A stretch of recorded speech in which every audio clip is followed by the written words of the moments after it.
Hey guys, I'm not sure how this happened, but when I started making my black-eyed pea cake video, I lost the beginning of it to show you guys the Creole mayonnaise. So I'm going to remake that, and then we'll go back to our regular. So about half a cup of mayonnaise, your choice of the brand. I would not use salad dressing. It's just too sweet. Let's stick with mayonnaise. 1 clove of crushed garlic. I know this is lazy. I actually chopped the garlic a minute ago for the first one, but this is what's happening this time. And then some Tony's seasoning. And be generous. You can use any kind of Creole seasoning you like. That's just what I have on hand today.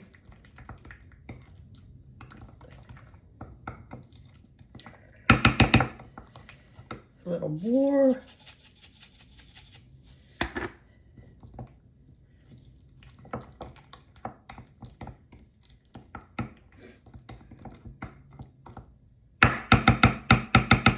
Okay, there you go. We're going to put this in the refrigerator till it's time to eat, and back to our regularly scheduled program. Okay, first things first. Tablespoon of butter. Go put that just into a small skillet.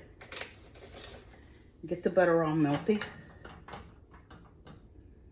These are so easy to make. There's actually a restaurant, or there was, and maybe still, in Savannah that serves a black-eyed pea cake sandwich. I don't remember the name of the restaurant, but I'm sure if you're interested, you can look it up. That's such a foodie city, it doesn't surprise me what you can find there. I love that place. Okay.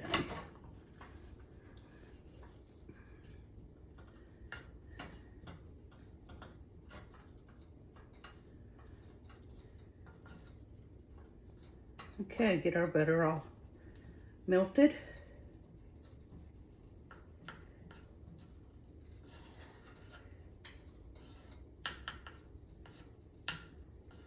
Now, in the meantime, while the butter's melting, open one can of black-eyed peas. And this is the Margaret Holmes seasoned. Go ahead and get the seasoned because it's already got all that extra stuff in there. You're going to use 2 cans total, but just open 1 can for now. And pour the 1 can into a sieve and drain really, really good. Just let it sit for a few minutes and just get all the liquid out of it. We'll be back to take care of that in a second. Okay, our butter's sizzling a little bit. You're going to put in a half of a small onion.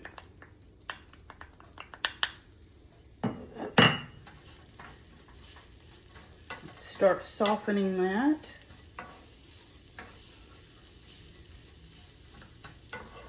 It shouldn't take long because this needs to be a really small dice onion.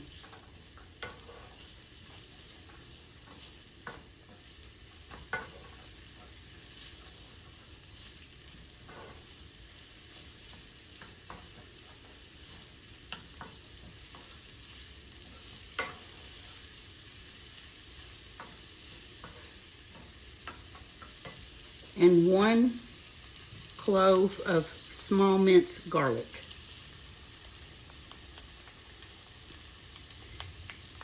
And be careful not burn it. Garlic burns real easy and gets bitter.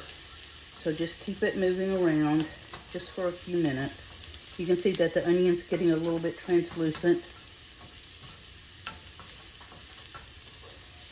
Oh, it smells so good.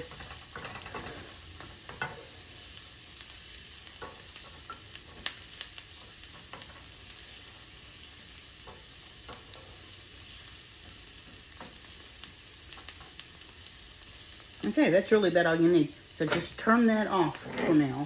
And just turn the heat off from under it and set it off the eye. And we'll be right back. Okay, I hope you're not getting dizzy, getting moved all over the kitchen. All right, remember your black-eyed peas, so you're just going to dump them into a big bowl. And take your other can and drain them separately. Just put them in your colander and drain them while you're working on these.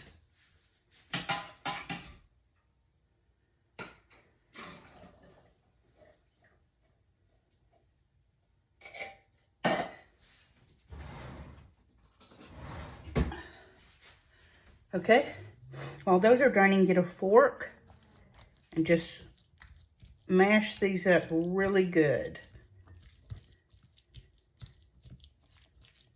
Actually, I guess you could use a potato masher on these.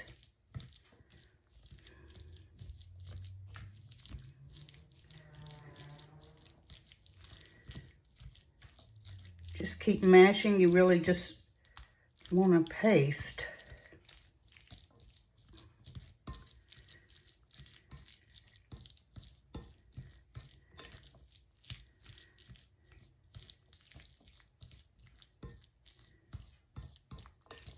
Okay, this is going to take a minute. I don't want to bore you, so let me get this done and I'll be right back. Okay, actually I did go ahead and get a potato masher. That made that a lot easier to do. So, see how they're all mashed up? All right, at this point, we're going to add our butter and onions and garlic.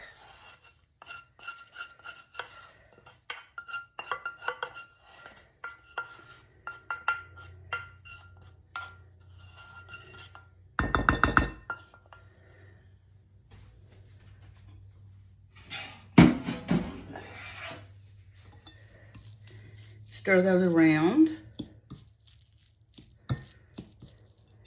And we're going to add 1 egg.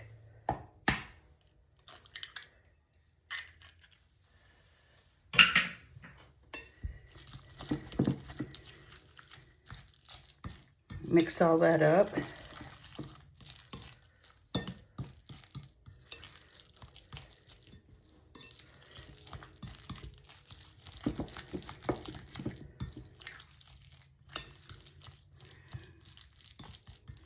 Okay, and we're going to, at this point, mix in 1/4 of a cup of regular flour, not self-rising, just regular flour.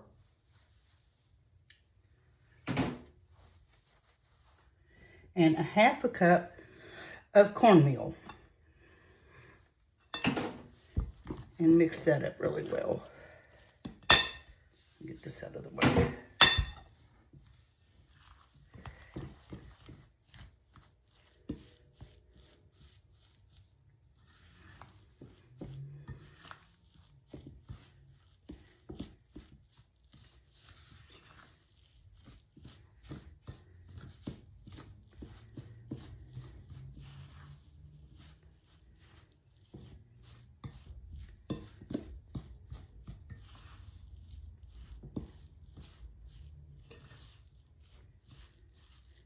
You kind of have to keep working at it to get that all mixed in together.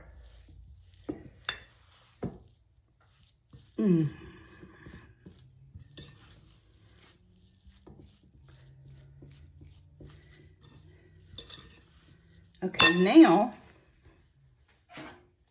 we're going to add in our other can of peas, and we're going to put them in whole.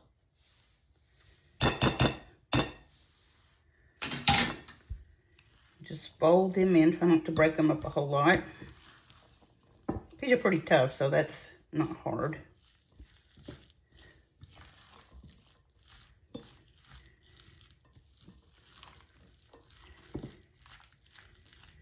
Get all that mixed in together, your flour and your cornmeal, get it all.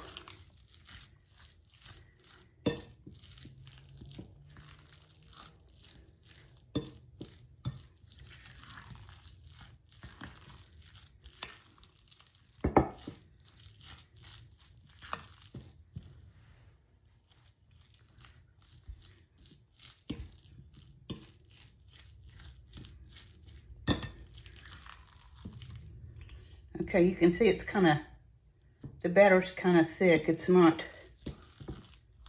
super thick, but it does have some body to it.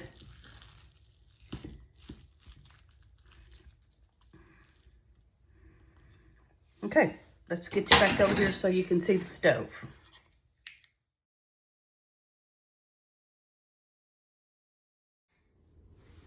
Okay, we're back at the stove. We got our oil hot. There's a little shimmer going on there. So you take your black-eyed pea mixture, about 3 tablespoons, and drop it in your oil. Use a heavy skillet for this. If you have a cast iron, go for it. That's always the best. But just a heavy skillet will work. And you kind of shape them and press them down.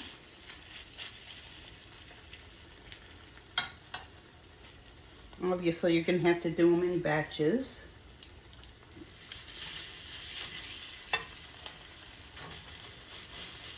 So make them, you know, pretty good size in case you do want to make a sandwich. If you do, use a nice heavy bread, maybe a slice of purple onion, and use some of the remoulade or the Cajun mayonnaise for seasoning. That would be wonderful.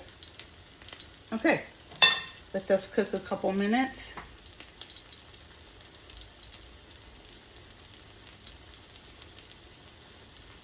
Black-eyed peas are really good for you, and this gives you another way to eat them besides Hoppin' John's or just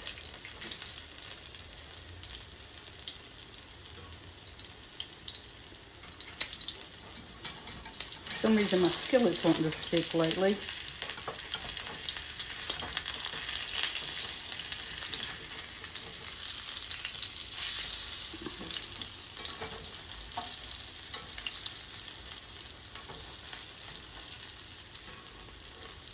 See how brown and crispy it is?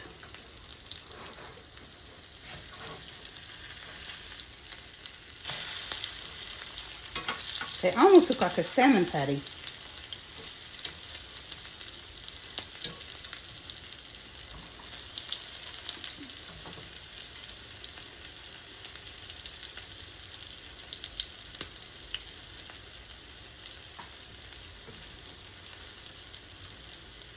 Just a minute and a half, 2 minutes on each side is plenty.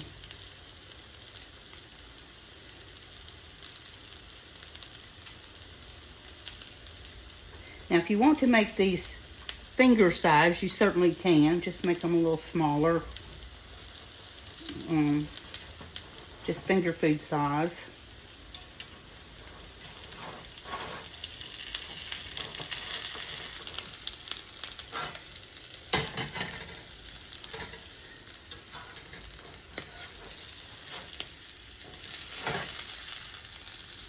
Just take them out and put them on your plate. And let me finish frying these and we'll be right back.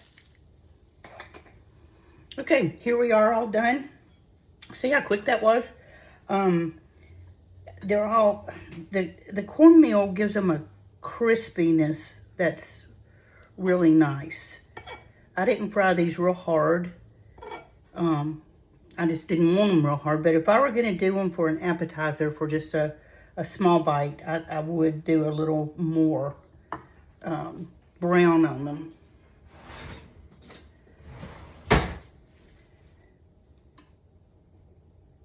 Okay, let's taste them with a little bit of the mayonnaise. There you go. Very good. And very different. The inside's creamy, but that second can of peas gave it a little bit of a texture. The outside is really good with the combination of the flour and the cornmeal. So, very different, not something that you see every day. So, I hope you try this. I hope you do. It's very economical to make, and it's good. It's a nice summertime meal. So, if you try it, let me know. Please hit the like button if you would. That helps me a lot. And the share button. I hope you come back for more. And thank you for spending some time with me this afternoon. Have a good day. Bye-bye.